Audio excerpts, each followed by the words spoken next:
Cara, mas a gente tinha que aprender a, sei lá, se treinar, se melhorar, pra poder, às vezes, criar a sua própria hashtag, ou talvez... Aprender a linguagem silenciosa. Analisar melhor. Por quê? As Porque isso te situações. dá um passo atrás e começar a perceber, peraí, o que está acontecendo aqui? Como é que está vindo essa comunicação? Por onde está vindo essa comunicação?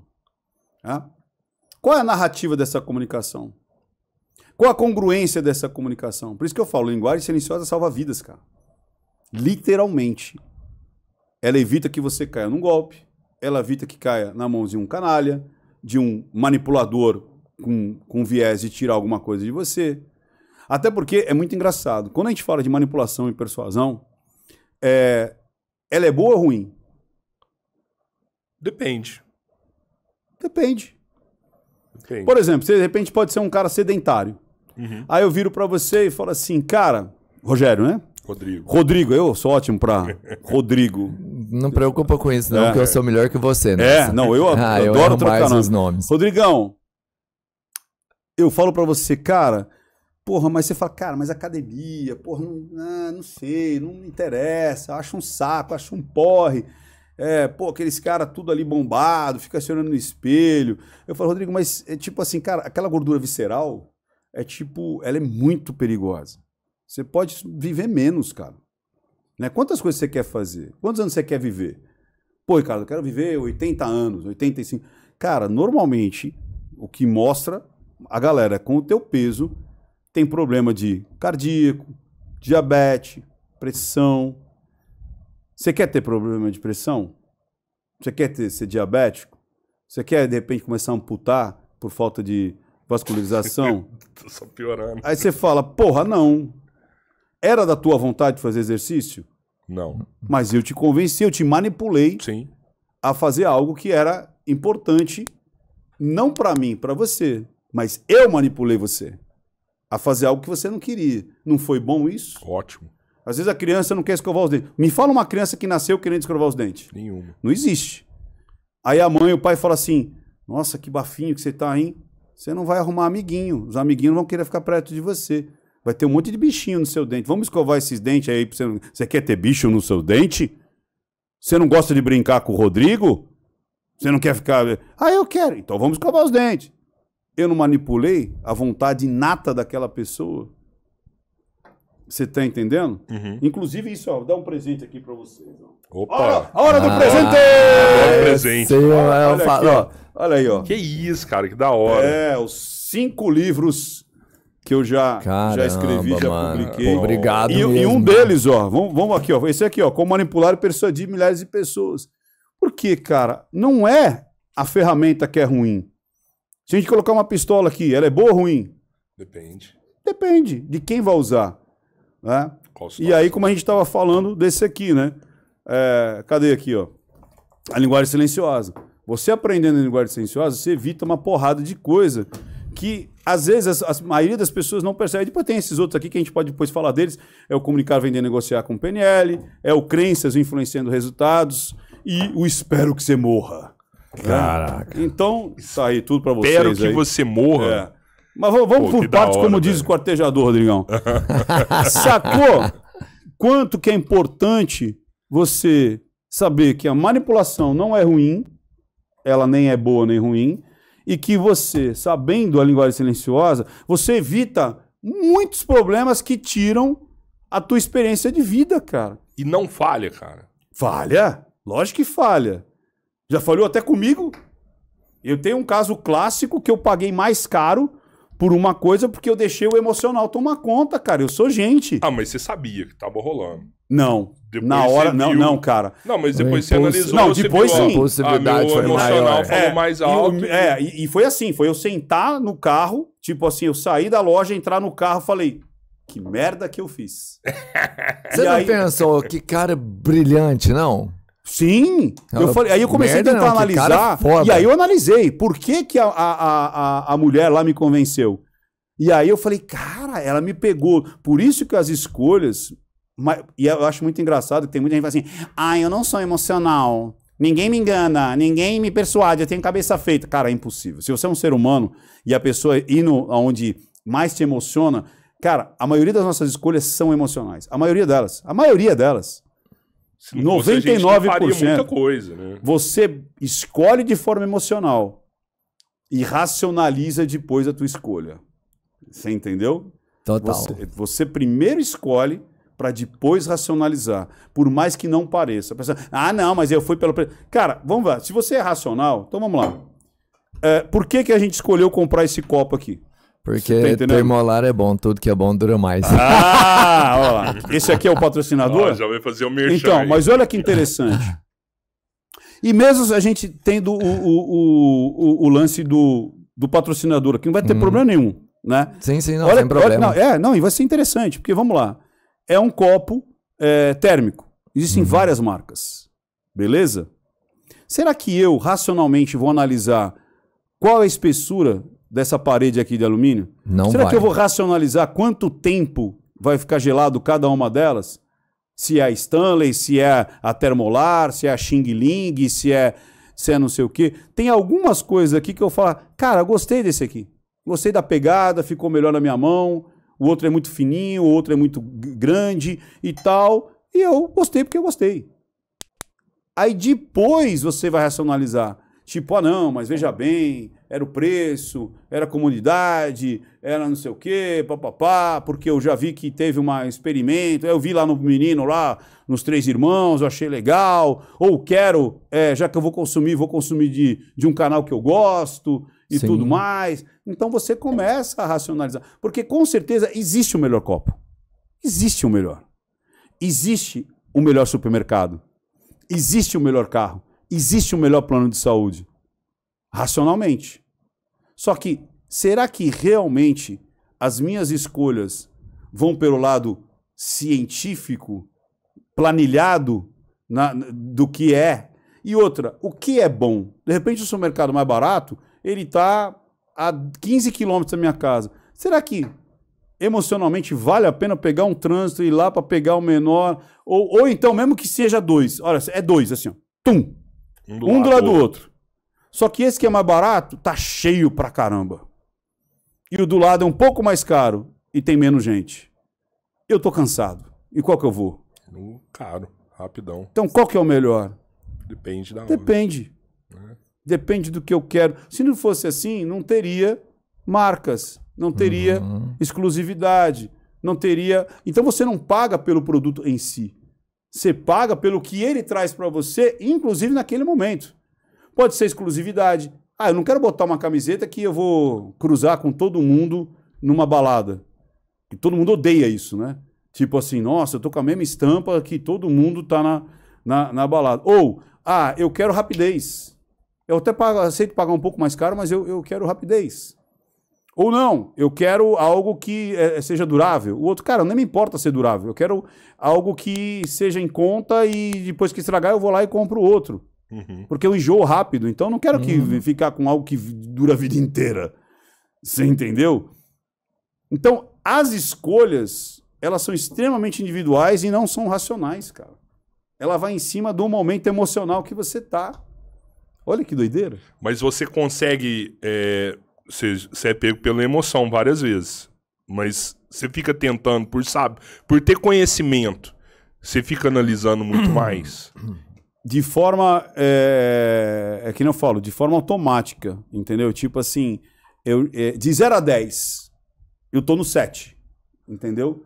Tipo assim, eu já tô num ritmo ali, numa cadência que eu não vou pensar mais. Pô, achei que você ia estar num 9, assim. Não. Se você tá no 7, eu tô no 0, então.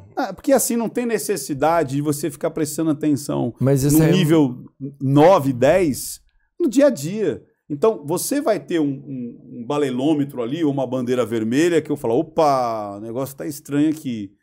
Agora, se eu for fazer uma análise mais profunda, aí eu tenho que me concentrar para ver mais coisas. Você entendeu?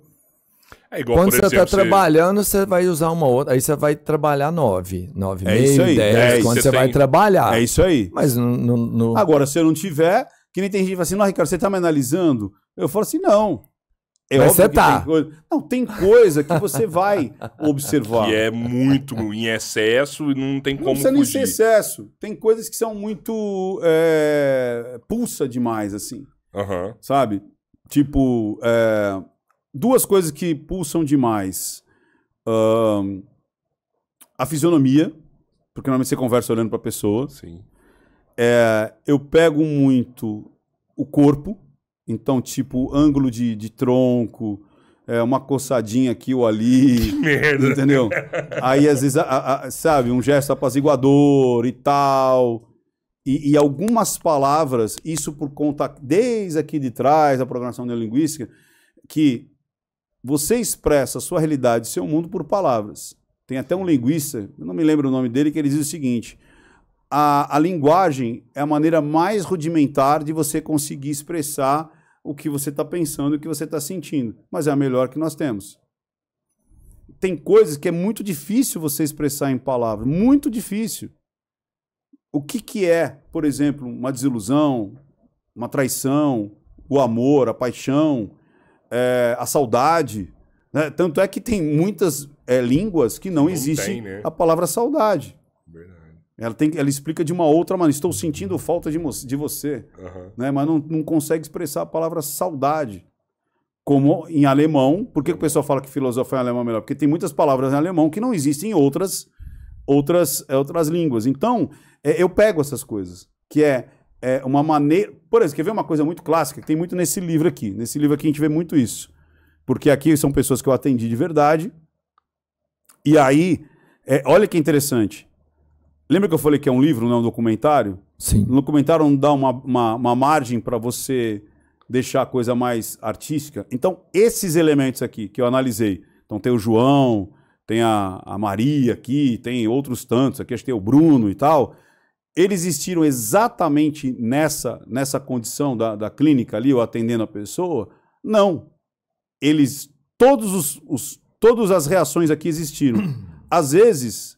não naquele personagem em si, você entendeu? Então, por exemplo, eu fiz a mesma terapia, mas aí o Roberto me trouxe umas respostas que foram bem interessantes, bem ilustrativas para eu falar sobre essa terapia. Só que daí numa outra terapia que eu fiz com o Rodrigo, você me trouxe uma outra resposta em alguns pontos ali que foram também muito interessantes. Então eu crio um personagem aqui no meio que me traz essas... Ricardo. Que é o Ricardo, que me traz essas duas situações. Então, aquilo que está ali aconteceu? Aconteceu. Numa mesma sessão? Não. Só que imagine, se eu for fazer uma coisa documental, vai ficar boring, chato, né? Por quê? Porque uma parte foi legal, mas a outra parte não foi tão legal. Mas a parte do Rodrigo, a segunda parte foi legal. Então, por que eu não crio um personagem onde tudo que está ali é verdadeiro, mas não foi exatamente tudo com ele? Sim. Você entendeu? Sim. Que é o que acontece aqui. Então, todos os diálogos aqui aconteceram? Aconteceram. Todos com a mesma pessoa? Não. Eu peguei as melhores partes de várias terapias que eu apliquei e coloquei naquele personagem. Sacou? Então, o que é legal nisso daí?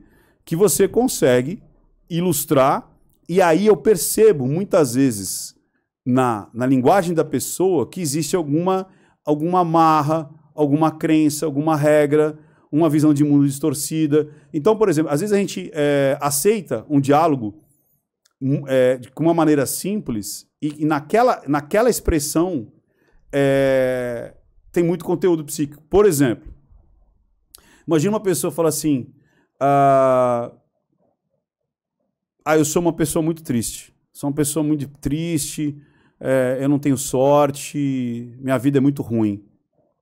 E aí, às vezes, o que acontece? Não, mas veja bem, a vida é boa, né? Você tem que olhar para frente e tal. Você viu que eu resumi a minha vida a minha vida é triste, a minha vida eu não tenho sorte. O que é ser uma vida triste? Explica para mim, fala para mim o que é uma vida triste. Ou, eu não gosto, vamos terapia de casal, eu não gosto do meu marido porque ele é grosso. O que é ser grosso? E às vezes a gente já vem com uma resposta dizendo... Por exemplo, se eu falar assim, o meu marido é grosso, o que vem na sua cabeça? Como é que deve ser a relação dessa mulher com esse homem? o cara é estúpido com ela, mal educado. Não, ele nunca falou alto comigo, ele nunca brigou. Mas ele chega em casa, ele não fala comigo. Ele vai direto pro banho, quando ele sai, ele já põe lá no jogo. Ele é um cara que não participa da educação dos filhos. Ele é muito grosso. Sacou? Então, às vezes, a gente aceita algumas palavras como se fosse algo muito específico e claro, mas não é. Uhum. O que é grosso pra você, você imaginou já um cara turrão, Sim. falando alto, xingando. Mas pra realidade daquela pessoa é outra coisa completamente diferente. Então, se você não investiga, você não consegue. E isso, cara, você usa em tudo, cara. Você usa em DR, você usa numa negociação, você usa para entender o que de fato está acontecendo naquela situação que pode ser pessoal, social, de empresa. Às vezes a reunião de empresa, ela fica muito no abstrato. Olha, os números não foram bons. Olha, você está sendo uma pessoa que não está sendo legal com a turma. Você é uma pessoa muito impetuosa e tal. O que é isso aí? Eu transformo toda uma ação em uma palavra. E as pessoas acabam acreditando que estão entendendo aquela comunicação. Mas não estão. E isso numa análise, cara, pesa pra caramba. Porque é entender como é que essas palavras foram sendo construídas ali para desenvolver aquela comunicação. Por isso que, por exemplo, eu tenho lá a formação? Tenho a formação. O que é a formação em análise psicocomportamental? É aplicar a ferramenta. Beleza? Beleza. Só que, peraí, cara, você está falando de outras coisas que vão mexer com o dia a dia, comportamento, educação. E aí eu criei a pós-graduação. Por quê? Porque lá tem outras cadeiras com outros mestres ensinando o quê? Psiquiatria, psicologia, sociologia, antropologia, neurociência, filosofia. Porque quando você expande para entender o ser humano numa casta mais abrangente, você fala, opa! Olha quanto conteúdo psíquico essa pessoa está me trazendo. Isso pode ser transtorno de personalidade. Isso aqui pode ser, às vezes, uma forma que a pessoa aprende. Tem pedagogia. De repente, desde criança, ela aprendeu dessa maneira. Por isso que ela acredita que esse é o melhor caminho a ser seguido. Então, as pessoas, às vezes, muitas vezes, elas erram ou elas atraem coisas para ela de forma inconsciente. Mas eu faço... Sacou? Porque ela aprendeu a agir daquela maneira, pensar daquela maneira e se expressar daquela maneira.